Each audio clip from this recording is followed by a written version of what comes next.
Halo semuanya, di sini saya akan menjelaskan tentang biofarmaseutika sediaan bukal dan sublingual. Yang pertama kita masuk pada anatomi dan fisiologi mukosa mulut. Nah, rongga mulut ini memiliki dua zona absorpsi utama yang berbeda secara struktural dan fungsional. Yang pertama ini mukosa sublingual. Nah, mukosa sublingual ini terletak di dasar mulut dan di bawah lidah.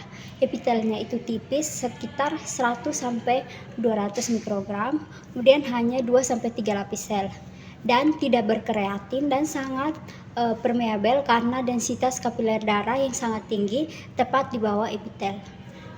Vena sublingual ini mengalirkan darah langsung ke vena jugularis interna melewati sirkulasi portal dan hepatik. Ini menjadikan sublingual ini sebagai jalur tercepat untuk obat yang memerlukan onset cepat.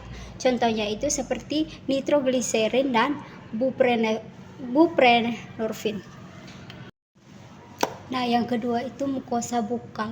Nah, mukosa bukal ini melapisi pipi bagian dalam dan epitelnya itu jauh lebih tebal, yaitu 500 sampai 600 mikrometer. Kemudian terdiri dari 15 sampai 20 lapis sel, sehingga lebih lambat dalam absorpsi namun lebih tahan terhadap absorpsi mekanik. Luas permukaannya itu lebih besar, sekitar 50 cm, sehingga cocok untuk sediaan lapas lambat yang membutuhkan kontak mukosa lebih lama. Contohnya itu tablet bukal testosteron dan patch fentanyl. Selanjutnya untuk peran air liurnya itu saliva ini memproduksi 0,5 sampai 1,5 liter per hari dan pH-nya itu 6,2 sampai 7,4, dan air saliva ini berperan krusial sebagai medium pelarut obat. Namun volume yang tersedia dalam rongga mulut ini hanya sekitar 0,5 sampai 1,1 ml, sehingga kelarutan awal obat ini sangat menentukan laju disolusi. Nah, laju aliran saliva yang tinggi dapat mempercepat pembilasan obat sebelum terabsorpsi, dan enzim amilase dalam saliva umumnya itu tidak mendegradasi obat-obatan. Sedangkan pH mukosa mulut yang mendekati netral ini menguntungkan absorpsi obat basa lama dalam bentuk tidak terionisasi. Berikut kita masuk pada mekanisme absorpsi dan penghindaran first pass efek metabolisme. Nah, absorpsi obat melalui mulut terutama terjadi lewat jalur transseluler, yaitu obat menembus langsung membran sel epitel.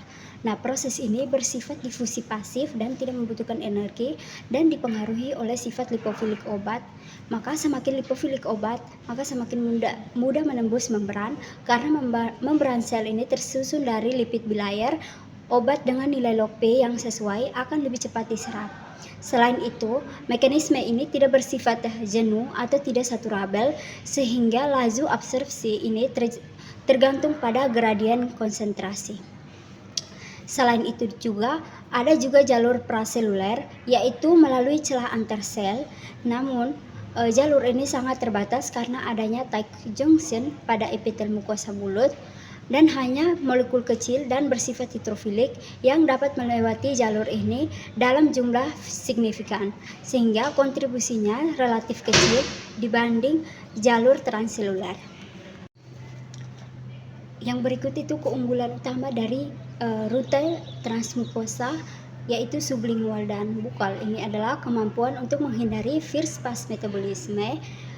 Maka setelah obat ini melewati epitel, obat langsung masuk ke pembuluh darah atau vena sublingual atau bukal, kemudian dialirkan ke vena jugularis interna dan langsung ke sirkulasi sistemik tanpa melewati hati terlebih dahulu.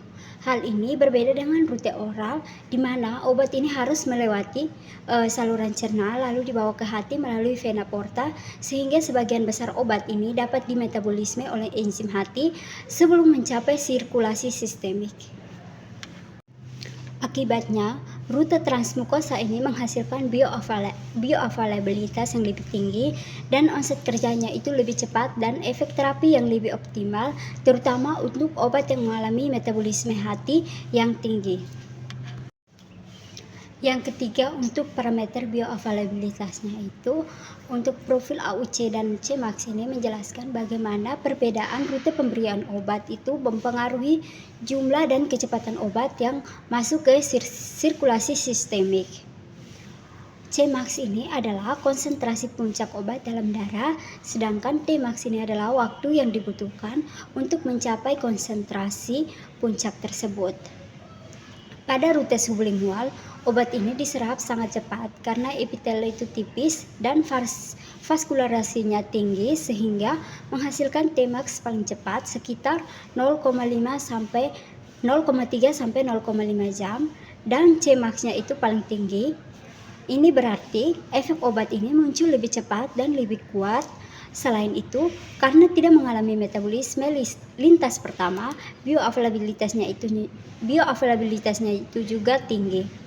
Nah, pada rute bukal, penyerapan ini terjadi lebih lambat karena epitelnya itu lebih tebal, akibatnya Tmax ini lebih lama dan Cmax-nya itu lebih rendah dibandingkan sublingual. Namun, kelebihannya itu adalah obat itu dapat diserap lebih lama sehingga memberikan efek yang lebih stabil dan berkepanjangan sehingga cocok untuk sediaan lepas terkontrol.